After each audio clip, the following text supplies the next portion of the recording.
ஆசிகள், வாழ்த்துக்கள், ராசி பலன்கள் என இதர செய்திகளுடன் இலங்கை தீவில் இன்னொரு தமிழ் சிங்கள புத்தாண்டு பிறந்துவிட்டது. 60 வருடங்களை கொன்ற சுற்றுவட்டத்தில் இது 33வது வருடம். அதன் பெயர் விகாரி. இந்த புத்தாண்டு காலத்தில் இலங்கை தீவின் பழைய அந்தகாரங்கள் கழிந்தனவோ இல்லையோ, அதியுச்ச வெம்மை தகிக்கும் நாட்களாக சமகால நாட்கள் கடக்கின்றன. புத்தாண்டு நாளான நேற்றும் அதியுச்ச வெயில் மக்களை வாட்டி வதைத்தது. எனினும் பிறந்திருக்கும் புது வருடம் இலங்கை தீவு வாழ் மக்களுக்கு நிரந்தர அமைதி மற்றும் சமாதானம் ஆகியவற்றை கொண்டு வர வேண்டுமென மைத்திரி, ரணில், மஹிந்த போன்ற ஸ்ரீலங்கா அரசியல் அரங்கின் முக்கிய நாயகர்கள் வழங்கிய புத்தாண்டு வாழ்த்துச் செய்திகளும், இதற்கும் அப்பால் மற்றும் பலர் வழங்கிய வாழ்த்துச் செய்திகளும் வந்தன. இலங்கை தீவுக்கு வெளியே இருந்து கூட அமெரிக்கா முதல் ஆஸ்திரேலியா வரையான மேற்குலக வாழ்த்துக்களும் வந்தன. அமெரிக்க ராஜாங்க திணைக்களத்தின் புதிய பேச்சாளராக இந்த மாத முற்பகுதியில் நியமிக்கப்பட்ட மோகன் ஒட்ராகஸ் அமனியார் அமெரிக்க மக்கள் சார்பாக இலங்கை தீவை வாழ்த்தினார். அந்த வாழ்த்துச் செய்தியில் மறக்காமல் அமெரிக்காவின் இந்தோ பசிபிக் இலக்குக்கு தேவைப்படும் உறவுகள் புதிய ஆண்டிலும் பலப்பட வேண்டுமென்ற பொடிவைப்பு தவறாமல் வைக்கப்பட்டது. ஈழத்தமிழ் மக்களை பொறுத்தவரை இவ்வாறான நல்ல நாள் பெருநாள் தினங்களில் கிட்டிக்கொள்ளும் ஆசிகளுக்கும் வாழ்த்துச் செய்திகளுக்கும் குறைவிருந்ததில்லை. அந்த வகையில் இந்த வார இறுதியிலும் உயிர்த்த ஞாயிறு தின வாழ்த்துக்களும் காத்துள்ளன. ஆயினும் ஈழத்தமிழ் மக்களை பொறுத்தவரை இலங்கை தீவில் சமாதானம் உயிர்ப்பு பெற்ற ஒரு காலம் இன்னமும் வரவில்லை. இவ்வாறான நிலைமைக்கு ஒரு முக்கிய முரண்நிலை உள்ளது. இவ்வாறான பண்டிகை நாட்களில் வாழ்த்துக்களை வழங்கிக் கொள்ளும் அரசியல்வாதிகளே அந்த வாழ்த்துச் செய்தியில் கோரப்படும் மேன்மை நிலைமைக்கு ஆப்பை செறிவிடும் அரசியல் கீழ்நிலை மாந்தர்களாகவும் மறுநாளே மாறிவிடுகின்றனர்.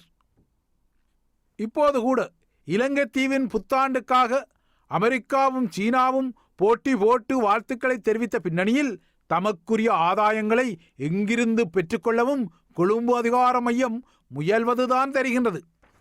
இவ்வாறான ஆதாயங்களை பெறுவதற்காக அமெரிக்காவை மட்டுமல்ல சீனாவையும் கைக்குள் போட்டுக்கொள்ளுவோம் என்ற செய்தியை ரணில் குலாமும் புதிதாக சொல்லியுள்ளது. சைனா சென்ட்ரல் டெலிவிஷன் எனப்படும் சீன மத்திய தொலைக்காட்சி சேவைக்கு வழங்கிய சிறப்பு செவியில் பெல்ட் அண்ட் ரோட் இனிஷியேட்டிவ் எனப்படும் சீனாவின் பட்டையும் பாதையும் திட்டத்தில் இலங்கை தீவும் இணைந்து கொள்வது அந்த தீவுக்கு கிட்டிய வரம் என ஸ்ரீலங்காவின் பிரதமரான ரணில் விக்ரமசிங்கவும் அந்த தீவின் நாடாளுமன்ற சபாநாயகரான கரு ஜெயசூர்யாவும் கோரஸ் பாடியுள்ளனர். எதிர்வரும் 25ஆம் தேதியன்று பெய்ஜிங் நகரில் belt and road forum for international cooperation எனப்படும் பட்டையும் பாதையும் செயற்திட்டத்தின் 2வது அனைத்துலக மாநாட்டை சீனா பெரும் எடுப்பில் நடத்துவதற்கு தயாராகிவிட்டது. கடந்த 2017ஆம் ஆண்டில் பட்டையும் பாதையும் செயற்திட்டத்தின் 1வது மாநாடு இடம்பெற்றது.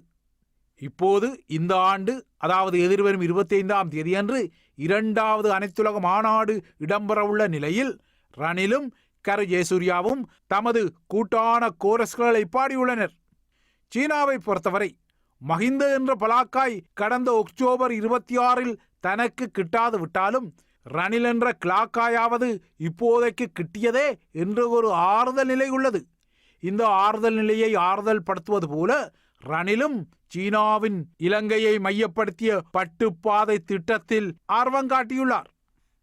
இதற்கிடையே ஸ்ரீலங்காவின் முதன்மை தலையாரியான மைத்திரிபால சிறிசேனாவை பெரும் அரசியல் சதிகாரராக வர்ணிக்கும் தமிழ் தேசிய கூட்டமைப்பின் நாடாளுமன்ற உறுப்பினர் சுமந்திரனும் மைத்திரியின் இல்லத்தில் நேற்று நடந்த புத்தாண்டு விழாவில் தலைகாட்டியுள்ளார்.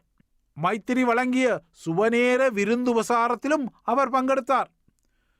சுமந்திரனின் இந்த மைத்திரி வீட்டு பிரசன்னத்தை யாரும் கடுமையாக விமர்சிக்கவும் முடியாது.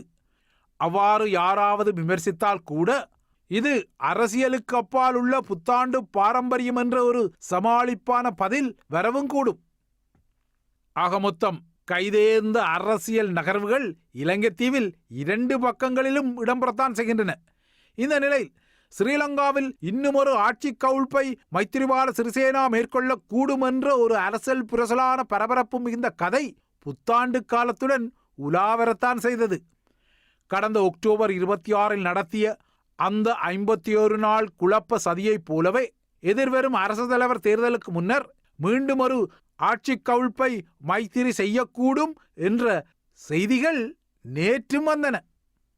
குறிப்பாக ரணில் அரசாங்கத்தை கவிழ்க்கும் வகையில் இந்த ஆட்சி கவிழ்ப்பை மைத்திரி செய்ய போவதாகவும், ஆனால் இந்த முறை முன்னரைப் போல மகிந்த என்ற குதிரையில் அவர் பணங்கட்ட தயாராக இல்லை, மாறாக ஐக்கிய தேசிய கட்சி யானைகளின் ஒரு தரப்பை ஸ்ரீலங்கா சுதந்திர கட்சியுடன் முடிச்சு போட்டு இந்த ஆட்சி கவிழ்ப்பை அவர் செய்ய முனைவதாகவும் செய்திகள் வந்தன. தற்போது ஐக்கிய தேசிய கட்சியில் ரணில் விக்ரமசிங்கவுக்கு எதிராக வளர்ந்து வரும் அதிருப்தியை முதலீடாக வைத்து ரணிலுக்கு மாற்றீடு கோரும் யானைகளுடன் நெருக்கங்காட்டும் ஸ்ரீலங்கா சுதந்திர கட்சி கைகளையும் இணைத்து 113 என்ற பெரும்பான்மை பலத்தை காட்டும் வகையில் இந்த ஆட்சி கவிழ்ப்பை அவர் திட்டமிடுவதாக கூறப்பட்டது. இவ்வாறாக ஒரு ஆட்சி கவிழ்ப்பை செய்த பின்னர் மீண்டும் அரசு தலைவர் தேர்தல் களத்தில் இரண்டாவது முறையாகவும் இறங்கும் திட்டம் மைத்திரிக்கு இருப்பதாகவும் சொல்லப்படுகின்றது. ஆனால் இவ்வாறு எல்லாம் சதிகள், ஆட்சி கவிழ்ப்புகள் நடைபெற சாத்தியமில்லை என அஜித் பெரேரா போன்ற முகங்கள் கருத்துக்களை வெளியிட்டுள்ளன. எனினும் கடந்த வெள்ளியன்று தனக்கு கீழிருந்த அரசாங்க அச்சக திணைக்களத்தை யானைகளின் அமைச்சரான கயந்த கருணாதிலகவின் காணி மற்றும் நாடாளுமன்ற மறுசீரமைப்பு அமைச்சின் கீழ் மைத்திரிபால சிறிசேனா மாற்றியுள்ளார். அதிவிசேட வர்த்தமானி அறிவித்தல் ஒன்றை பிறப்பித்து மைத்திரி இந்த நகர்வை வெளியிட்டார். இது எப்படியோ இலங்கையருக்கு தமிழ் சிங்கள புத்தாண்டு நல்ல ராசி பலனில் சில வேளைகளில் பிறந்திருக்கக்கூடும். ஆனால் அந்த தீவின் அரசியல் ராசி பலனின் நற்பலன் குறித்து இன்னமும் தீர்க்கமான அறிகுறிகள் தெரிய வரவே இல்லை.